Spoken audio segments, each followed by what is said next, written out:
All right, let's talk about something we do all day, every day, without even thinking about it, making a choice. Today, we're going to pull back the curtain on that process. We're going to deconstruct the hidden systems, both inside your head and out in the world, that literally build the architecture of your decisions. So let's see what's really running the show. I mean, think about this morning. Maybe you were at a cafe, maybe just in your kitchen. You looked at your options, you weighed them for a second, and you picked one. It feels like you did that. It feels completely obvious, right? That sense of agency, of being in conscious control, it's one of the most fundamental feelings we have. But what if it's not that simple? This is where we ask the big, kind of unsettling question for this whole explainer. What if that solid feeling of being the author of your actions, what if it's just a really convincing story your brain tells itself after the fact? What if that coffee was chosen for you seconds before you even knew you wanted it? To even begin to answer that, we have to start by looking inside our own skulls. We're about to dive into some frankly spooky neuroscience about the timing of a decision. And it all comes down to a really simple question. Who pulls the trigger first? Your brain or you? So this whole thing really kicked off back in 1983 with a scientist named Benjamin Libet. He did a famous experiment where he had people flex their wrist whenever they felt the urge. And what he found was wild. A spike of brain activity he called the readiness potential showed up about 350 milliseconds before people said they felt the conscious desire to move. It's like the brain was already starting the car before the driver even decided where to go. And then it gets even crazier. You fast forward to 2008, and scientists with modern fMRI scanners could predict whether a person was going to press a left or a right button up to 10 seconds before the person was aware of making a choice. 10 seconds. I mean, in brain time, that is an absolute eternity. So, yeah, this is where you might have a mini existential crisis.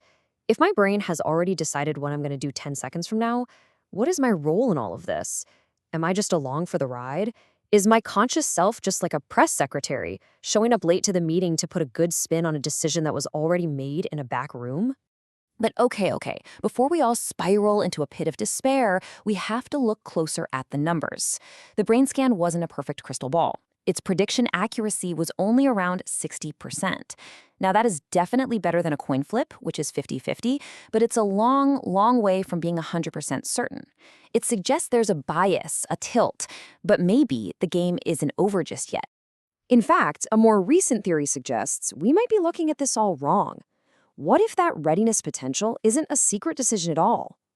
Instead, just picture the random background static of your brain, this constant ebb and flow of neural activity. Sometimes that random noise just happens to cross a certain threshold, and that triggers an action. Only then does your conscious mind jump in and go, yep, I meant to do that. So whether it's a 10-second head start or just random noise, the big takeaway is the same. Our feeling of making a choice isn't some magical spark that happens in an instant. It's part of a much bigger, more complex process. So what is the brain actually doing all day? Well, the leading theory right now is that it's basically a prediction machine. See, your brain isn't just passively observing the world like a camera. It's constantly making bets. First, it predicts what it expects to happen based on all your past experiences. Then it observes what's actually coming in through your senses. It compares the two, looking for any mismatch, what scientists call a prediction error. And if it gets something wrong, it updates its model for next time. The whole goal is to minimize surprise and be as efficient as possible. Okay, so if the brain is just this efficient prediction machine running in the background, why does it feel so strongly like we're in charge? Well, for that, the cognitive scientist Daniel Wegner came up with a fantastic analogy. The feeling of conscious will, it's like the user interface for your brain. Think about it. When you click on an icon on your computer, you don't see the millions of lines of code firing off in the background. You just see a simple, useful story. I clicked the icon. The feeling of will is that story. It's a real experience, but its job is to hide all the complexity and give you a simple narrative of authorship. I did that.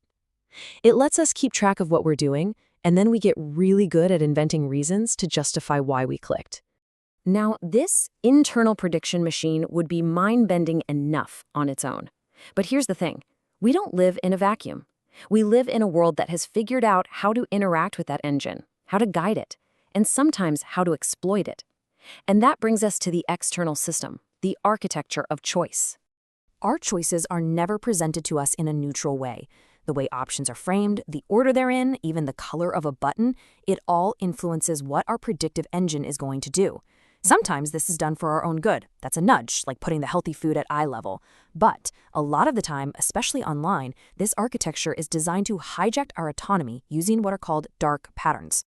A classic dark pattern is something called the Roach Motel. You've totally experienced this. It's incredibly easy to sign up for a service. One click, no friction at all.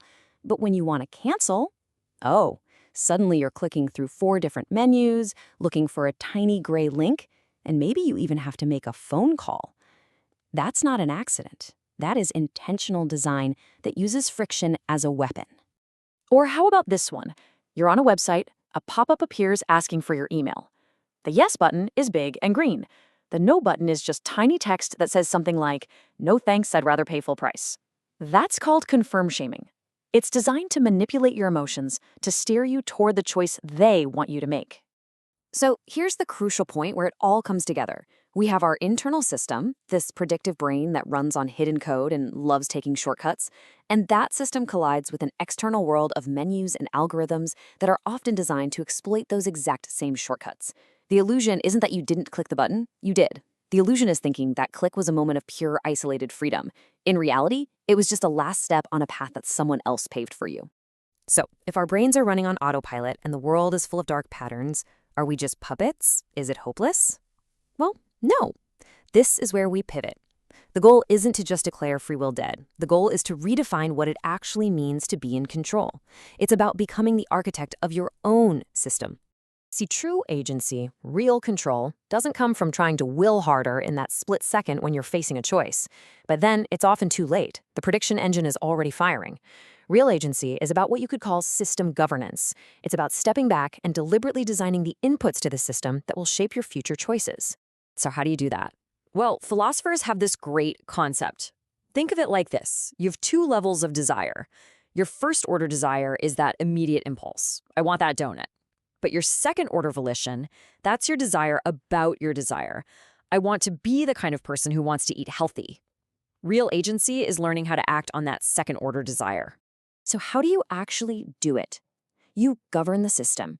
You act on that deeper desire by designing your environment before the choice even shows up. It means you don't buy the donuts in the first place. You put your alarm clock across the room to make hitting snooze just a little bit harder. You turn off autoplay on streaming sites. You stop blaming yourself for a lack of willpower, and you start managing the architecture that shapes your will. So we've gone all the way from that 10-second gap in the brain to the sneaky designs on our screens. And we've seen that free will isn't some magical thing you either have or you don't. It's a process. It's a system you can influence. And all of that brings us to one final, really crucial choice. The most powerful question you can ask yourself isn't, did I freely choose this? A much better, much more useful question is this. Who is the architect of the environment where I make my choices? Who set up the menu? Who coded the algorithm? Who designed the path of least resistance that I'm walking on right now? Because here's the single most important thing to take away from all of this. If you are not consciously and deliberately designing the system that shapes your choices, you can be absolutely certain that somebody else is. And they're probably not designing it with your best interest at heart.